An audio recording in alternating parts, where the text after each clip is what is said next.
I shared a family photo on Facebook, smiling with my husband and our foster son.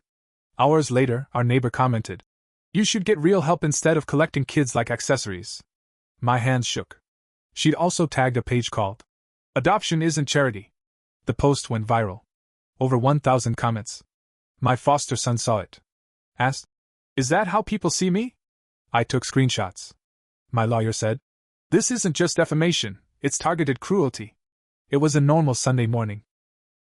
Kevin and I were making waffles in the kitchen. Isaiah, our 10-year-old foster son, was sitting at the table in his Star Wars pajamas. He had a little syrup on his cheek and was grinning like a goofball because Kevin had just told a corny joke. I snapped a picture of the three of us, nothing staged, just us being a family. We were smiling. Real smiles. I posted it on Facebook with a simple caption. "Family isn't always blood. Sometimes it's who you fight for." So grateful for this kid and for the second chance at love. I didn't think much of it. I post pictures like that sometimes. Not every day. I don't use my kid for likes. It was just a nice moment, and I wanted to remember it. Isaiah had been through hell in the system. 3 homes before ours. Came in quiet. Wouldn't make eye contact. Used to hoard food in his pillowcase. It took us months before he finally laughed in front of us. That Sunday felt like a win. But 3 hours later my hands were shaking. It started with a Facebook notification. Someone had commented on the photo. It was my neighbor, Delia Hart. She lives 2 houses down. Drives a silver Lexus, always wears perfect makeup even when taking out the trash. We'd chatted a few times. She always smiled too hard and asked questions that didn't feel right. Once she asked if we were getting paid well to foster. I brushed it off. This time, she didn't hold back. Her comment was right there, under the photo. "You should get real help instead of collecting kids like accessories. This isn't charity, it's a complex. #adoption isn't charity." And she tagged a page I'd never heard of before. Adoption isn't charity. I clicked it. And my stomach dropped. It was a Facebook group full of angry people. Some were former foster kids, some were just angry for sport. There were memes mocking foster parents.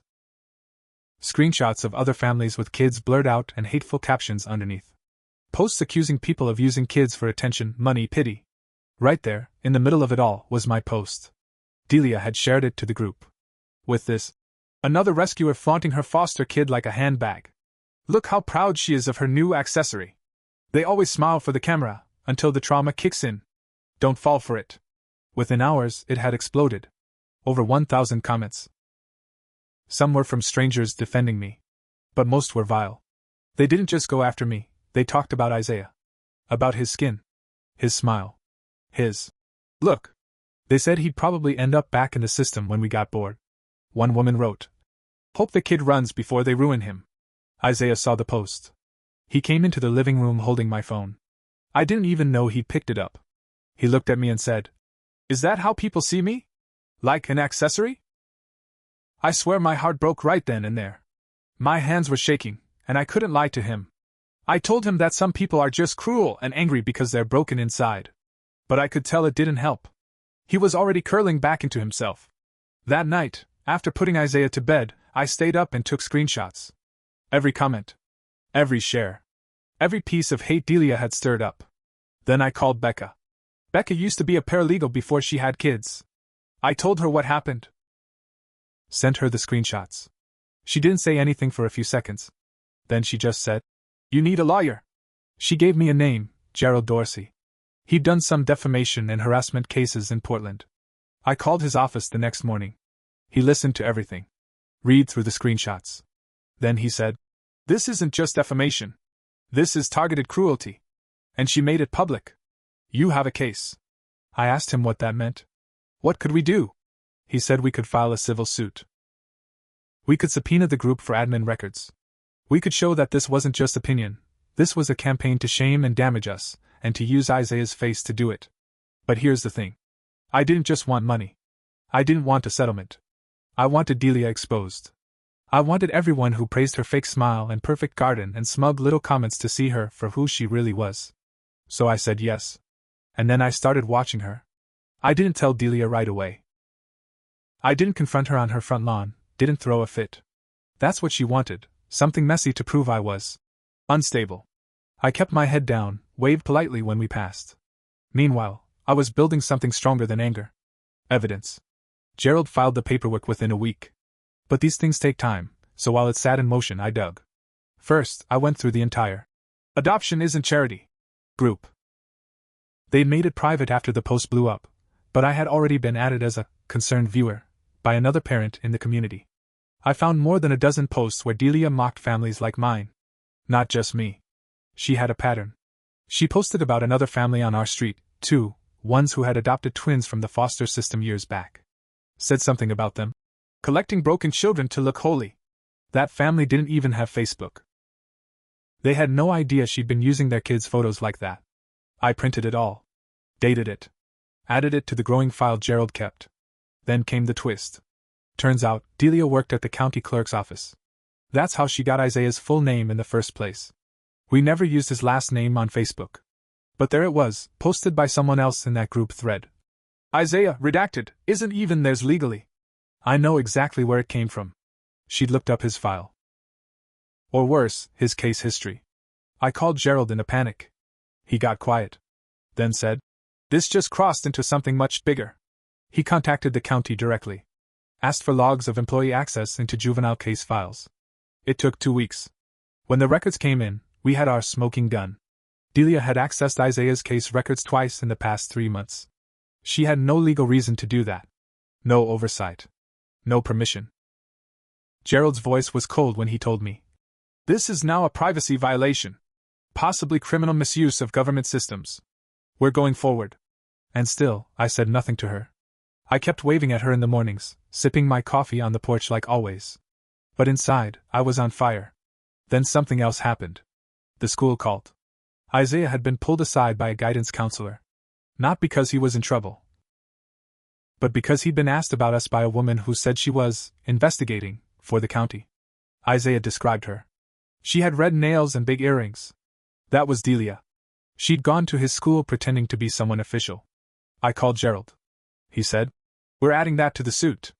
This woman is crossing every line." I didn't sleep that night. Kevin was ready to go full rage mode, but I told him to hold. Let the process work. But we had to protect Isaiah. So I set up a meeting with the school and filed a restraining order. The school put a flag on Isaiah's file. Delia was not allowed within 500 feet of him. We kept quiet. Until the hearing date came. That morning, I saw Delia walking her dog like nothing was wrong. She looked surprised when she got served right there on the sidewalk. I watched from behind the curtain as she read the papers. Then she looked up. Right at my house. Right at me. Her face dropped. That was the moment she knew. This wasn't going to stay quiet. And it was only just beginning. After she got served, Delia vanished for a bit. No more loud walks with her dog. No more garden parties. She stopped parking out front and started using her garage. But the damage had already started spreading. People in the neighborhood had noticed the viral post. Many of them had seen it before it was taken down. Some had even commented. Now they were connecting the dots. I didn't tell anyone what was happening. I didn't have to. Because one of the other families she mocked? They were furious. The ones with the adopted twins? Their oldest daughter, now in college, had found the old group posts with her little brother's photos in them.